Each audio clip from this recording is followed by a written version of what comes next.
Well, we reached room 121 here at the Moscone Center, GDC, and we caught up with Richard Dansky, a writer for Ubisoft.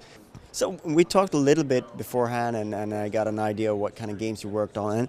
And it seems like you're working on a lot of different games. Of course, perhaps best known for the Clancy games, but a lot of different types of games. And are there things in common between all of them, or is writing the same for any video game, or how do you feel about that?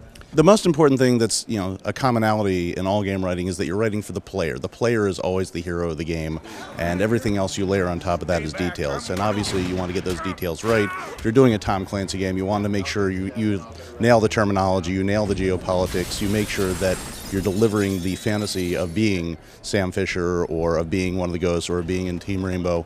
And that's a little different in terms of your research and your presentation than, say, a Driver San Francisco, where you're going for more of a lighter, looser 70s cop movie tone. But at the heart of it is always making sure the player has a good time.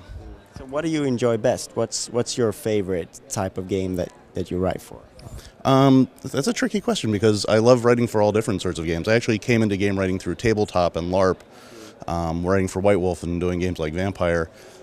So just the chance to work on multiple types of games, the Clancy stuff is fascinating. I love doing the techno thrillers, but at the same time being able to spread my wings a little bit and do something like Outland, which is a very mythological story, very sparse, very spare, very heavy on imagery. Having that change of pace is actually one of the things that makes the job most interesting to me.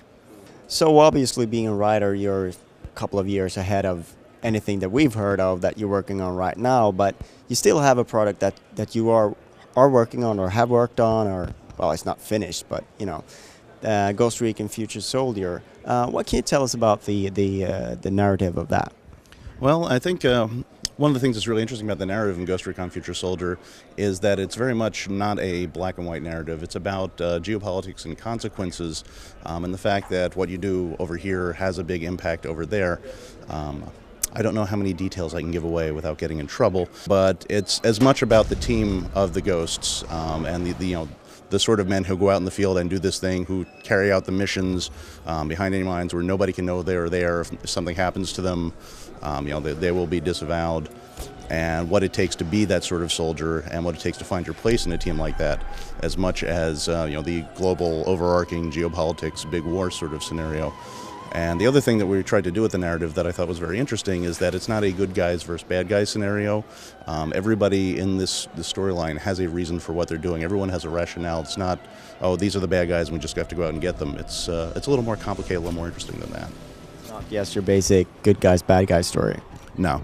Good guys, bad guys is a lot of fun. It has its place. And I've certainly enjoyed playing and writing and whatever else stories like that. But I think we're at a place where we can really tell some more sophisticated stories about what happens in these giant geopolitical situations, in these conflicts, that it goes a little deeper than they're on the other side, we have to do something.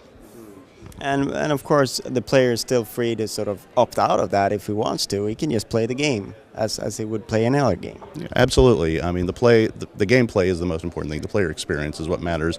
And then, just this sort of thing can hopefully add a little more flavor and a little more depth to it, so that as they're going through that, they can take as much of that as they want and have that color their experience.